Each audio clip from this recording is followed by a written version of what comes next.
Puji Tuhan. Saudara, hari ini kita merayakan apa, saudara? Jumat Agung. Bukan Paskah. Paskahnya kapan? Hari Minggu. Paskah berarti apa? Kebangkitan. Nah, Jumat Agung itu adalah hari di mana Tuhan Yesus menderita. Kalau gereja-gereja dulu ya saudara ya, itu mereka merayakannya bukan hanya pada hari Jumat Agung, saudara. Tapi mereka merayakan dari seminggu sebelumnya. Ya, mereka mengingat-ingat akan penderitaan Tuhan Yesus.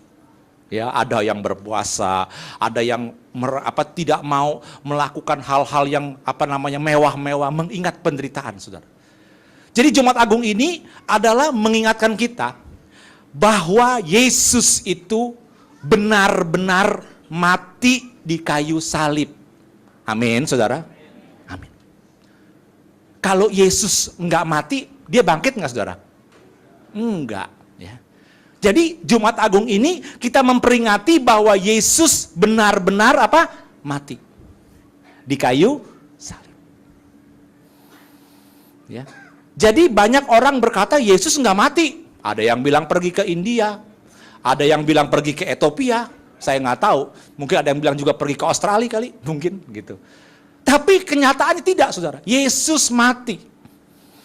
Menurut medis, bahwa tidak ada seorang pun yang dapat tahan dan bisa hidup ketika disiksa dengan cara demikian. Nggak ada. Dan saudara, bahwa Yesus mati itu, penyebab kematian Yesus adalah karena kehabisan darah. Kok nggak penyebabnya jantungnya kayak berhenti berdetak gitu kan? Serangan jantung misalnya. Bisa juga. Tapi tidak. Yesus mati karena kehabisan darah. Ketika pegawai Romawi atau serdadu Romawi menusuk Yesus, yang ditusuk jantungnya apa lambungnya? Lambung, bukan jantung. Kalau ditusuk jantungnya pasti langsung mati Yesus. Tapi ya semua sudah diatur, skenarionya sesuai dengan skenario Tuhan, bahwa Yesus harus mati karena kehabisan darah. Loh, kenapa mesti kehabisan darah? Kenapa tidak mati dengan cara yang lain? Karena Allah sudah berfirman bahwa tidak ada penebusan tanpa penumpahan darah. Iya. Jadi saudara dan saya hari ini ketika saudara terima Yesus Kristus sebagai Tuhan dan Juru Selamat, maka dosa, pelanggaran, pemberontakan saudara sudah diampuni oleh Tuhan. Sudah dibayar lunas oleh darahnya. Jangan saudara pernah mau lagi kalau dibohongin iblis atau dibohongin dunia bahwa kamu masih hidup dalam dosa, kamu masih belum layak, kamu belum jadi anak Tuhan. Tidak, kita sudah ditebus dan harganya sudah lunas dibayar. Yang percaya katakan amin. Kasih tepuk tangan buat Tuhan Yesus. Saudara, hari ini saya mau berbicara tentang hal-hal seputar di sini. Ini agak basic, tetapi saya juga percaya di tempat ini banyak jemaat-jemaat yang juga masih baru bergabung ya di GBI Mangga 2. Oleh karena ini hal ini sangat penting, saudara. Ya. Pertama saya mau bicara tentang keadilan Allah dan keadilan manusia. Yang nanti saya akan bawa ke dalam dosa, saudara. Dan penebusan dosa. Saudara, kita sering demonstrasi, lihat demonstrasi, atau sering menyeru-nyerukan tentang yang namanya keadilan. Bertindak adil dong, yang fair dong. Gitu ya. Apa itu keadilan, saudara? Nah, saya ingat ada satu iklan, saudara. Iklan itu tentang susu, saudara. Di situ diceritain ada anak kecil dengan 7 orang temannya, jadi 8 orang anak, saudara. Anak yang satu ini, dia minum susu yang dipromosikan ini. Nah, anak yang lain berkata kepada anak kecil, kita ada kue, tolong bagi dong, yang adil ya. Gitu. Anak kecil ini, yang minum susu ini langsung bagi kue itu, menjadi 8 bagian. Dia kasih satu-satu termasuk dia. Saudara, kemudian belum lama berselang setelah kue itu dibagi, datanglah seorang anak lebih kecil. Rupanya ini adik daripada anak kecil ini, saudara. Ketika dia datang, dia minta kue. Saudara, minta kue sama kakaknya. Bagi dong kuenya, Kak. Langsung anak kecil ini, yang tadi minum susu ini, dia bagi kuenya jadi 2. Dia kasih 1 ke adiknya, setengahnya lagi diambil. Saudara, iklan ini menggambarkan bahwa anak yang minum susu ini pinter dan adil. Ya. Saudara, apakah betul itu namanya adil? Kalau saudara dari posisi anak tersebut, adiknya minta kue, saudara kasih sebagaimana? Adil nggak kalau dikasih 1/4? Adil nggak kalau dikasih setengah? Atau adil nggak kalau dikasih semuanya? Saudara, kita sering sebut-sebut tentang adil, saudara. Tapi kita nggak ngerti itu adil itu apa, saudara. Nah, saya saudara di keluarga cuman berdua. Saya dan adik saya laki-laki. Puji Tuhan, adik saya juga sudah melayani Tuhan, tapi dia nggak melayani di gereja, tapi dia melayani di daerah Dadap sana ya, kepada orang-orang yang susah gitu. Jadi tidak bawa naungan gereja, tapi ada seorang temannya hamba Tuhan, dia suka ikut di sana, saudara. Saudara, dia juga yang setiap hari Minggu bawa mami saya ke gereja. Setelah mami saya terima Tuhan Yesus, dia ngantar ke gereja, karena kalau kemari kadang-kadang kita terlalu pagi paginya. Kalau dia kan tidak melayani, jadi dia bisa pas waktunya, pulangnya juga tidak terlambat ya. Nah saudara, waktu kecil saudara, kami tentu sering main sama-sama. Dan ketika papi saya ini beliin mainan saudara, kadang-kadang saya nggak dibeliin, yang dikasih adik saya. Ya. Saudara, langsung saat itu saya merasa iri. Dan saya merasa diperlakukan tidak adil. Iya kan? Loh, saya juga anak papi, anak mami. Kenapa yang dikasih cuma adik saya? Kenapa papi nggak kasih saya? Kenapa papi pilih kasih? Kenapa papi lebih sayang sama adik saya? Itulah yang saya komplain. Karena saya merasa diperlakukan tidak adil, saudara. Tapi kemudian, saudara, satu saat ya, kami berdua nakal, saudara. Berbuat kesalahan.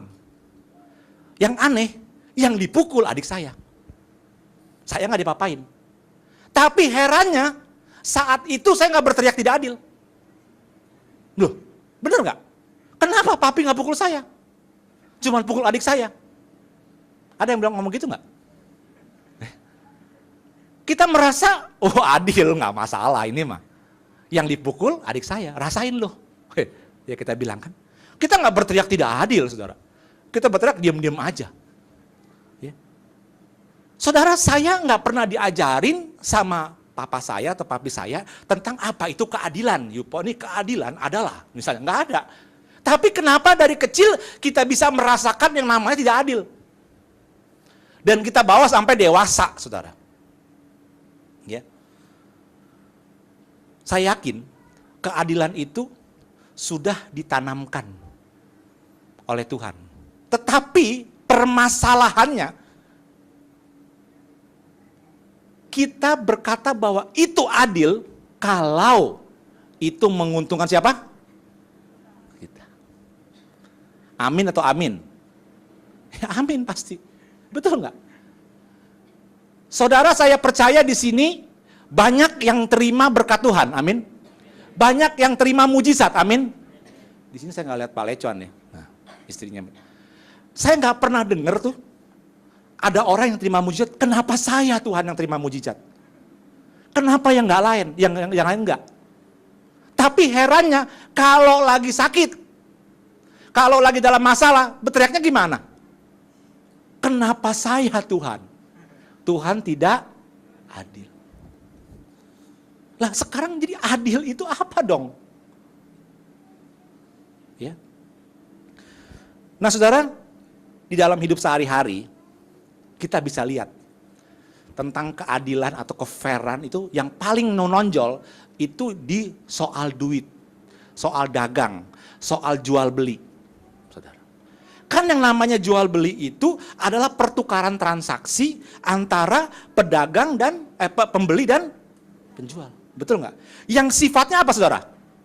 Harus saling, nah itu, Saudara tahu, ada nggak dagang adalah pertukaran pembeli dan penjual yang sifatnya saling merugikan. Ada nggak? Nggak ada. Saling menguntungkan. Atau orang saling sebut apa? Win-win solution. Itu adil, betul? Saling menguntungkan. Nah saudara, ketika kita melakukan jual beli, sebetulnya si penjual ini menyerahkan barang dengan nilai tertentu kepada si pembeli. Kenapa dia mau serahkan barang ini? Ya. Di sini Pak Kasman pasti tahu kenapa Pak Kasman mau jual barang. Karena ada apa? Itu ada cuan katanya. Ya, ada cuan. Kalau nggak cuan mau diserahin nggak? Nggak ya. Apalagi buntung ya kan nggak mau. Kan ada untung. Nah si pembeli kenapa mau ngasih duit untuk ambil barang itu? Ayo. Dihipnotis? Dibujuk? Enggak. Karena si pembeli atau saya yang punya uang merasa barang ini senilai dengan uang yang saya keluarkan. Jadi sebetulnya ada nilai. Nah ini saya kasih tips sedikit nih kalau sales. Orang selalu bilang kalau ngomong gini, Pak mau beli aqua nggak? Mahal. Ngomong gitu kan? Kenapa? Karena dia merasa nilai barang ini tidak sesuai dengan duit yang dia keluarin. Ini melenceng sedikit, ini bukan firman, saudara, bukan. Ya. Sedikit tips. Kalau saya bilang, saya bisa beli Pak, air di gelas yang lain harganya 30% lebih murah Pak. Bapak punya mahal. Kenapa? Karena dia merasa barang ini nilainya belum sesuai dengan duit yang dia keluarin. Saudara, tapi kalau saya kasih tahu, Bapak minum air kemasan yang lain, bisa sakit perut loh. Saya punya, dijamin, minum langsung nggak merasa lapar, misalnya gitu.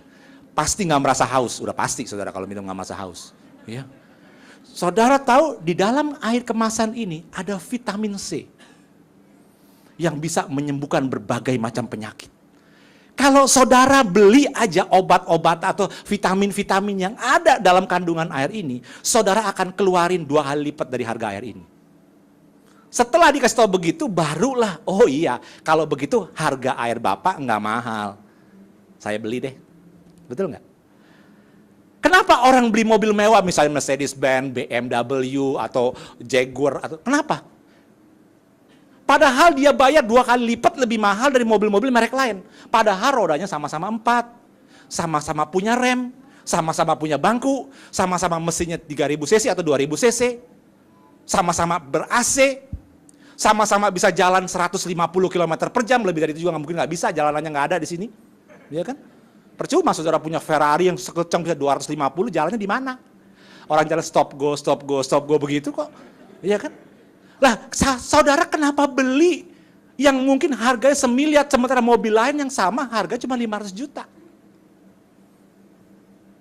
Karena value. Apakah saudara merasa rugi nggak?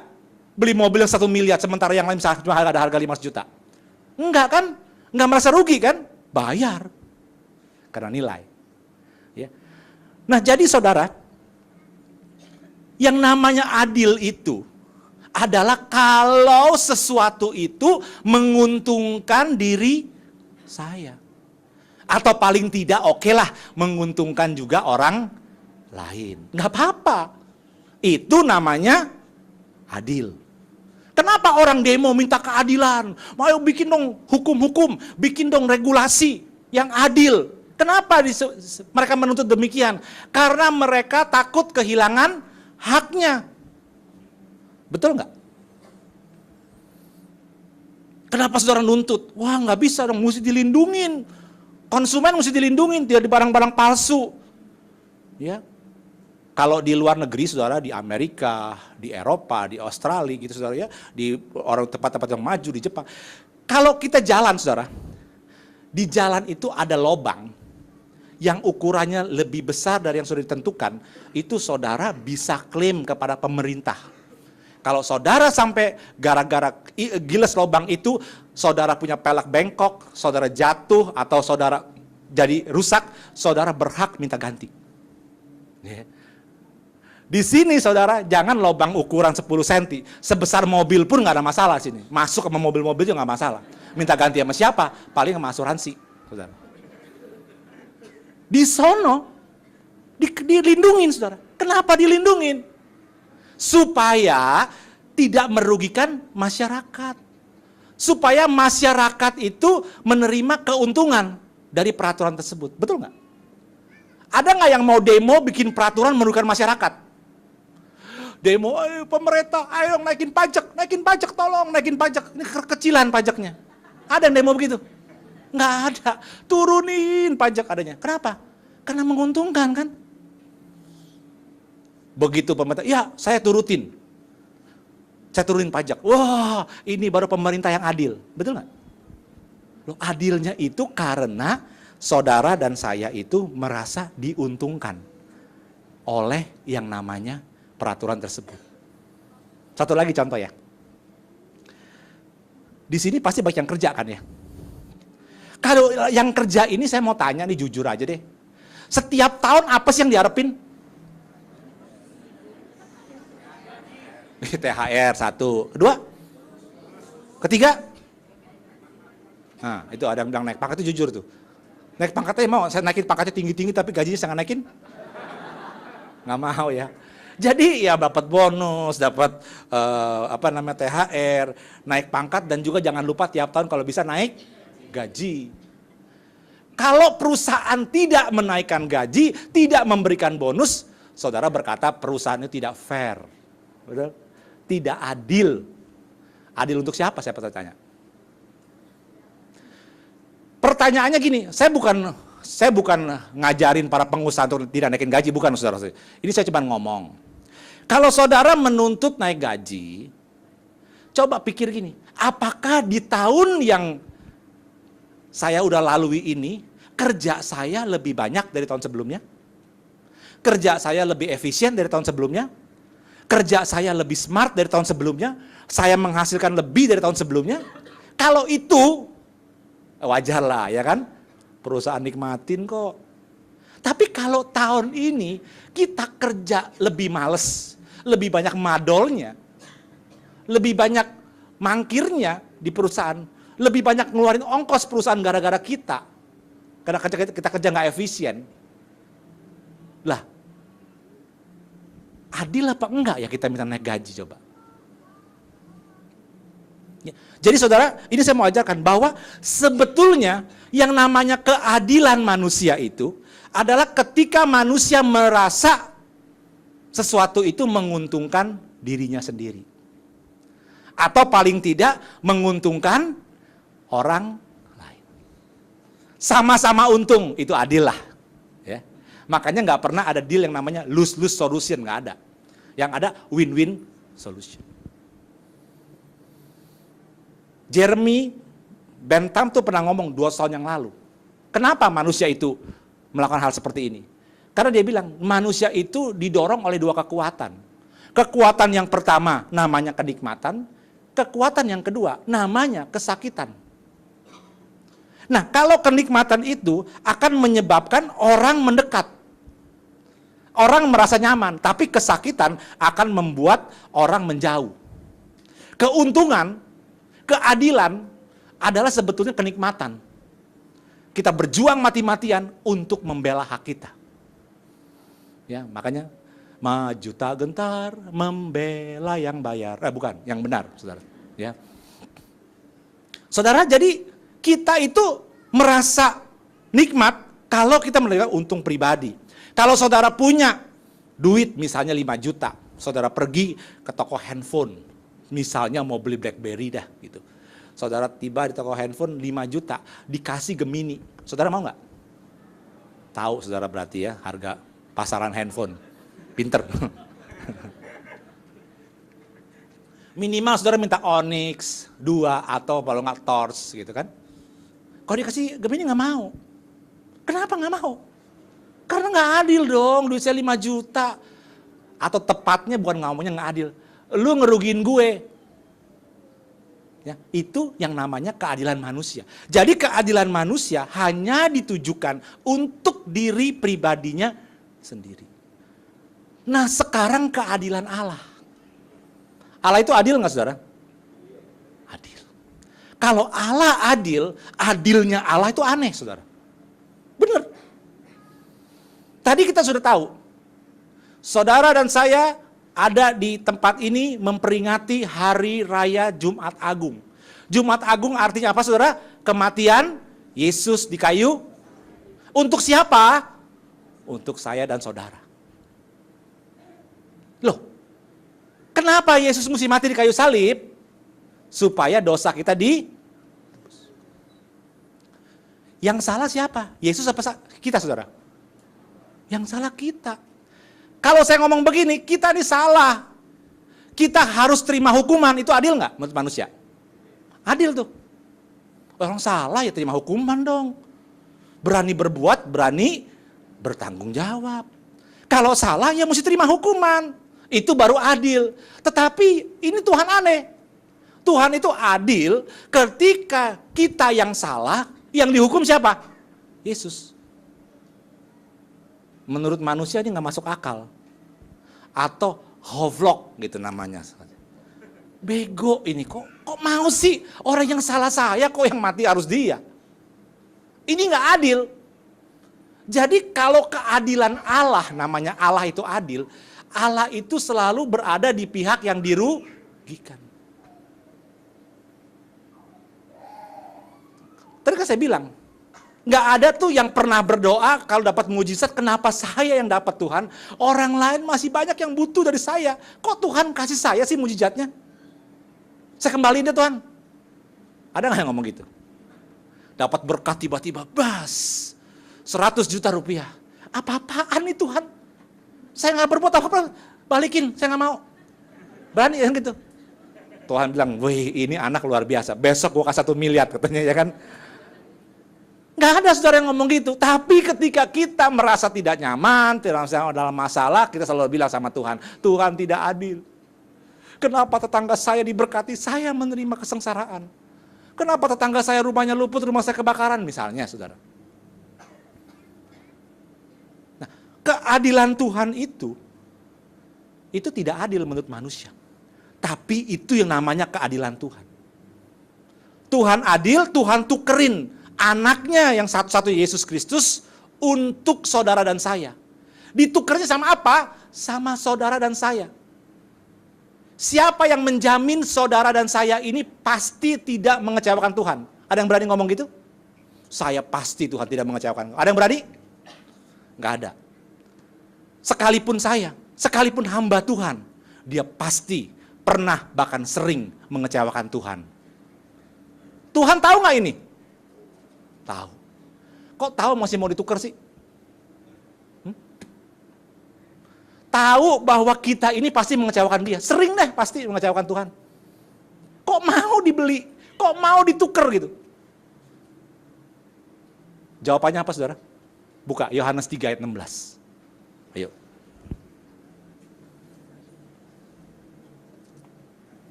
Saya udah siapin beberapa ayat di multimedia saudara ya. Jadi saudara tinggal baca aja supaya kita bisa cepat saudara.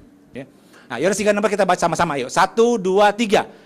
Karena begitu besar kasih Allah akan dunia ini, sehingga ia telah mengaruniakan anaknya yang tunggal, supaya setiap orang yang percaya kepadanya tidak binasa, melainkan beroleh hidup yang kekal, saudara.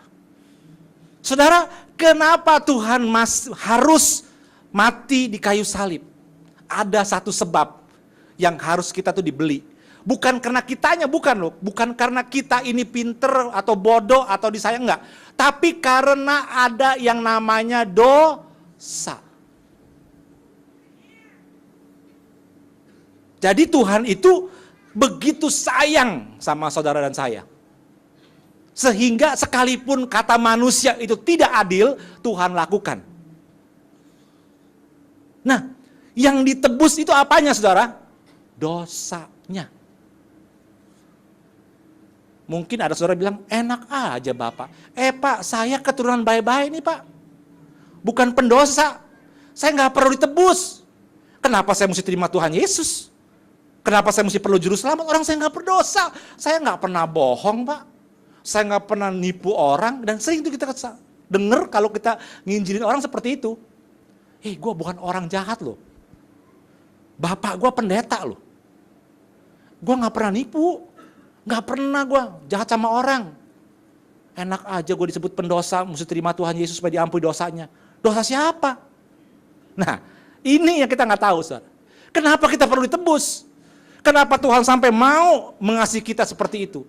Karena ada sesuatu yang sangat berbahaya yang kita miliki ketika kita lahir di dunia. Anak pendeta kek, anak nabi kek, begitu lahir dia pasti menjadi manusia berdosa.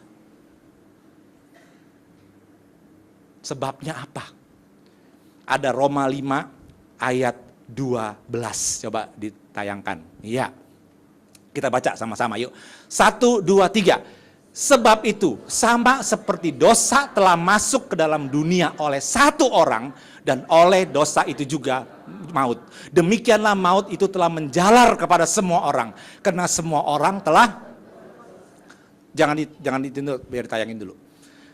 Dikatakan sebab sama seperti dosa masuk karena satu orang. Siapa orang itu? Adam. Saudara kenal Adam nggak?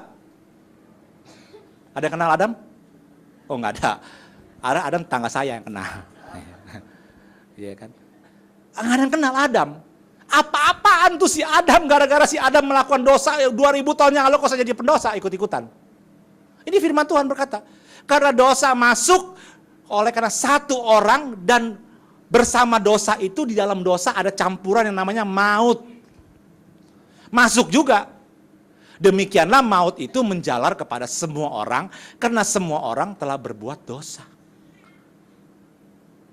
Rupanya saudara, Tuhan itu sampai mau melakukan keadilan, sampai mau mati di kayu salib, karena ada sesuatu yang berbahaya di dalam hidup saudara dan saya, yang namanya dosa. Dan bersama dosa itu juga namanya maut. Ya. Maka gara-gara itu, semua manusia itu memiliki natur pendosa.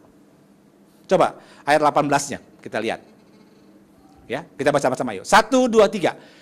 Sebab itu sama seperti satu pelanggaran, semua orang beroleh penghukuman. Demikian pula oleh satu perbuatan kebenaran, semua orang beroleh pembenaran untuk hidup. Satu lagi, Pengkhotbah 7 ayat 20. Coba dilihat, ini zaman dulu sebelum ada Yesus. Coba apa kata pengkhotbah? Ayo, 1, 2, 3. Sesungguhnya di bumi ini tidak ada orang yang saleh, yang berbuat baik dan tidak pernah. Kalau tadi kan Paulus sudah tahu Yesus, sudah melihat Yesus disalib. Enggak, ini bukan Paulus yang ngomong, Sulaiman, Salomo. Dia ngomong, di dunia ini tidak ada yang berbuat baik, yang tidak berbuat dosa, enggak ada. Jadi kalau saya punya peraturan sekian, ada 100 peraturan, kemudian saudara melakukan 99, yang satu saudara tidak lakukan, saudara tetap berdosa. Makanya itu bahaya, saudara. Oleh karena itulah, makanya Tuhan mau datang, saudara. Saudara kalau pernah belajar sejarah, saudara tahu yang namanya Perjanjian Renville. Tahu Perjanjian Renville? Yang dibuat pada tahun 1947 pada tanggal 17 Februari di sebuah kapal perang namanya USS Renville. Apa itu isi perjanjian? Isi perjanjian itu antara Indonesia dan Belanda waktu itu. Indonesia diwakili oleh Amir Syarifuddin, sedangkan yang Belanda diwakili oleh Kolonel Abdul Qadir Wijoyo Atmojo. Saudara, dalam perjanjian itu dikatakan gini, Belanda itu hanya mengakui Jawa Tengah, Yogyakarta, dan Sumatera sebagai wilayah Indonesia. Yang lainnya bukan wilayah Indonesia. Jadi dikasih merdeka sebagian. Pada tahun 45 udah merdeka, tetap masih Belanda mau menguasain. Cuman 3 daerah ini. Dan kemudian dikatakan bahwa ada garis yang memisahkan antara wilayah Indonesia dan wilayah pendudukan Belanda. Bukan negara Belanda, pendudukan Belanda atau jajahan. Nah, perjanjian ketiga adalah dikatakan TNI waktu itu harus ditarik mundur dari daerah-daerah kantong yang bukan wilayah Indonesia. Saudara, akibat perjanjian Amir Syarifuddin dan Abdul Qadir ini, anggota TNI yang tadinya ada di Bandung, di Jakarta, harus jalan beratusan kilometer pindah ke Yogyakarta. Mereka sebenarnya nggak salah, saudara. Tapi mereka menjadi menderita akibat kesalahan atau akibat perjanjian yang mereka tidak tanda tangani. Kenal juga kagak Amir Syarifuddin siapa. Saudara, itu dosa. Memang saudara mungkin lahir dari keluarga baik-baik. Tapi saudara, ketika saudara lahir, setiap manusia membawa dosa asal. Yaitu dosanya si Adam. Akibat itu maka kita jadi orang berdosa. Pak, nggak apa-apa dong Pak, cuma bawa dosa doang, nggak kelihatan dosa mana. Saya cari-cari nggak ada kok nama dosa. Orang saya berbuat baik, teman-teman saya bilang saya orang baik kok. Saudara, kalau nggak berbahaya, Tuhan nggak perlu sampai harus mati di kayu salib. Kalau nggak berbahaya. Ternyata dosa itu berbahaya. Apa bahayanya? Coba buka Roma 6:23 di ini, multimedia. Baca yang A aja coba. 1, 2, 3. Sebab upah dosa ialah maut. Jadi sebab upah dosa adalah maut. Tadi waktu Adam melakukan pelanggaran, yang masuk itu dosa. Tapi bersama juga dengan dosa ada yang namanya apa? Maut. Apa sih maut, Pak? Saya nggak ngerasain maut, kalau waktu saya hidup mana ngerasain maut. Saudara, memang Alkitab tidak pernah memisahkan antara kematian tubuh, jasmani, kemudian kematian rohani atau kematian kekal. Nggak pernah dibedakan. Selalu dikatakan mati, maut. Tapi saudara tahu yang namanya maut itu, saudara? Kenapa banyak orang bercanda dengan dosa? Karena dianggap dosa itu nggak berbahaya, saudara. Mana mautnya? Nggak berasa. Coba kalau tiap hari mimpi maut terus, orang takut sama dosa pasti. Tapi enggak, orang mimpinya indah, jalan-jalan, dapat duit, ya kan? Punya rumah baru. Mimpinya indah-indah, nggak pernah ada mimpi yang maut tuh. Tiap hari jalan aman-aman aja. Saudara, kalau saudara tahu yang namanya maut itu memang nggak rasa sekarang, saudara. Sama seperti daun kalau copot dari rantingnya. Langsung mati nggak daun itu? Langsung layu nggak? Enggak. Kapan layunya? Setelah beberapa lama. Kalau sudah layu, supaya dia hidup lagi bisa colokin lagi nggak? Nggak bisa. Saudara, Tuhan itu adil. Dia buat neraka dan surga tempat kediamannya. Tapi neraka itu khusus dibuat. Saudara, saya bertanya gini, kalau Tuhan adil, kenapa dia buat neraka? Kejam amat tuh Tuhan kayak gitu. Kenapa mesti bikin neraka sih? Orang di Eropa sana, di luar negeri, di negara-negara maju, sekarang namanya hukuman mati udah nggak boleh. Nggak boleh orang dihukum mati. Sekalipun dia membunuh 100-200 orang, kayak namanya Slobodan Milosevic itu, nggak ditentang itu waktu dia mau dihukum mati, nggak boleh. Cuman kecuali waktu Saddam Hussein, ya kan? Mereka nggak mau kalau bisa. Rakyat menolak. Wah, itu kejam. Nah sekarang Tuhan yang katanya penuh kasih bikin neraka, bakal apa? Saudara, itu bahayanya. Oleh karena itu bahayanya, makanya sampai hari ini dari Tuhan Yesus lahir 2000 tahun yang lalu sampai hari ini yang namanya berita Injil, kabar baik, pengorbanan Yesus di kayu salib tetap diberitakan. Dan nggak pernah basi. Kenapa? Karena itulah cara satu-satunya supaya kita tidak masuk dalam bahaya tersebut. Yang percaya katakan amin, saudara. Itu, saudara. Makanya kalau orang main-main dengan dosa, dianggap nggak berbahaya. Tuhan tuh sedih. Karena dia tahu itu berbahaya ketika saudara kita terpisah dari Tuhan. Yang namanya maut itu terpisah dari Tuhan. Memang gak dirasakan di dunia ini, tapi ketika kita mati, kita akan mengalami yang namanya dibakar. Saya gak nakut-nakutin, saudara. Memang ini ditulis Alkitab loh, dibakar. Ya. Terus ada ulat berteriak-teriak, ada ratapan dan kertak gigi, gelap, saudara. Gelap artinya udah gak bisa, wah pokoknya tiap hari cuma menderita sakit. Dan itu berapa tahun, saudara? Miliaran tahun.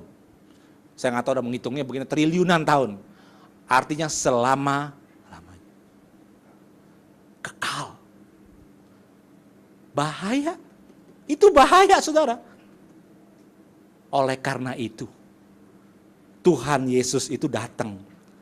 Mau tidak mau, dia harus berkorban. Nggak ada cara lain. Supaya manusia bisa selamat. Jangan masuk neraka. Karena Tuhan bikin neraka bukan untuk manusia sebetulnya. Tapi untuk iblis dan antek-antek. Tapi iblis tidak mau ke neraka sendirian.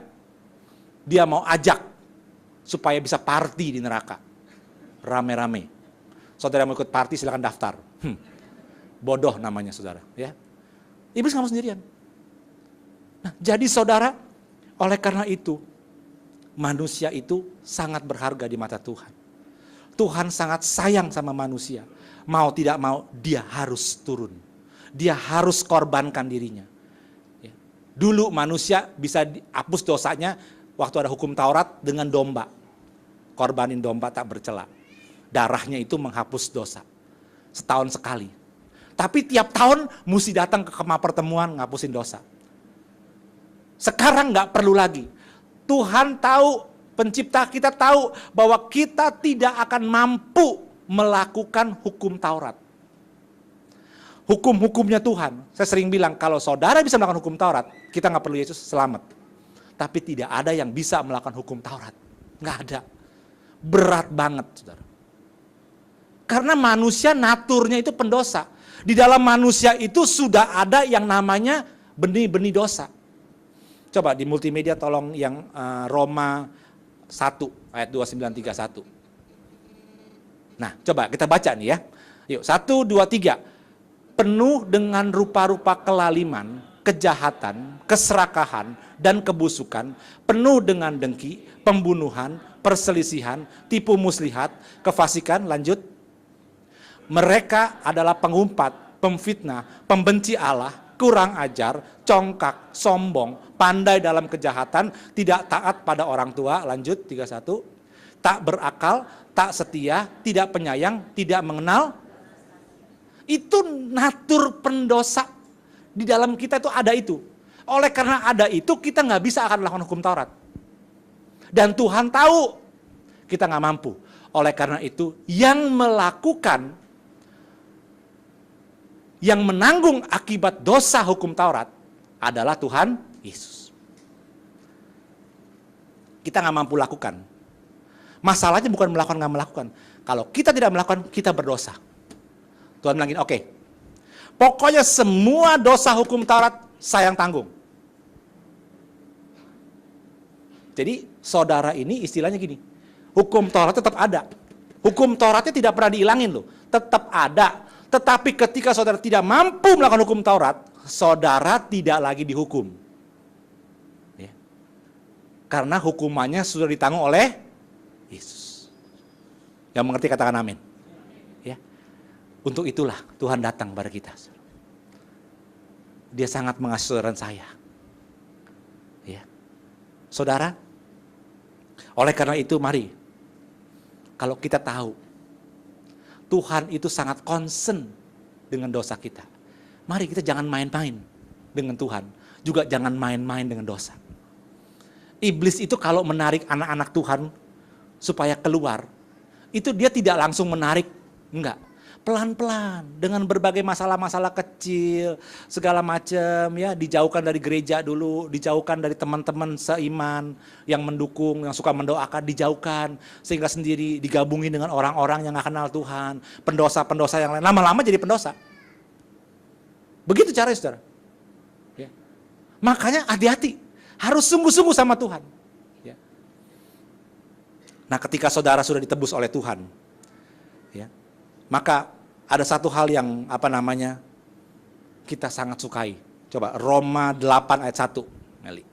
Roma 8 ayat 1. Gak usah dibuka, ada di multimedia. Roma 8 ayat 1.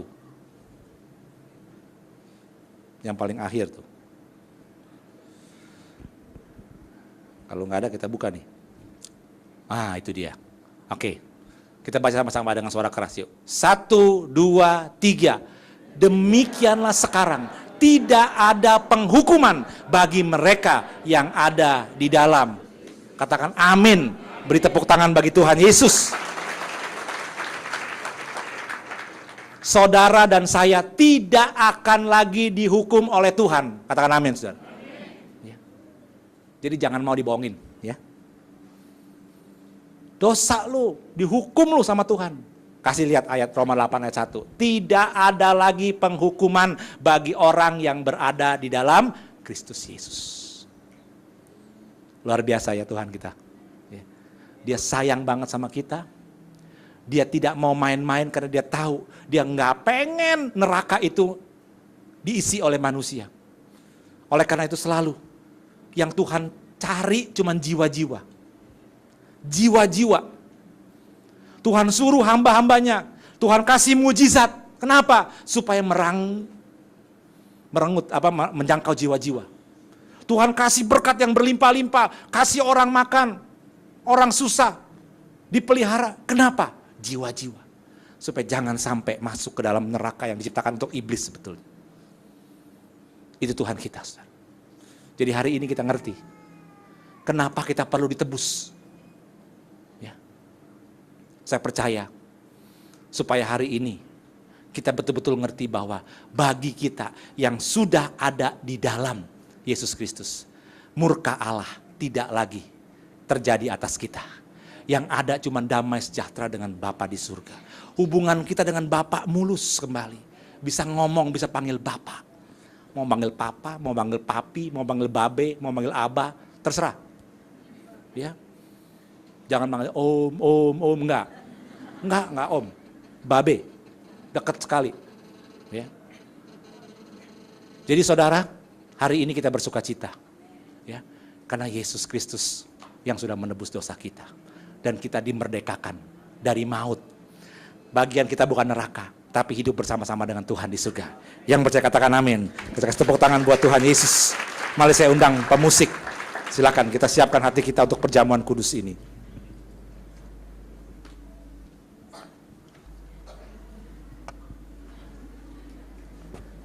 Hamba-hambanya silakan.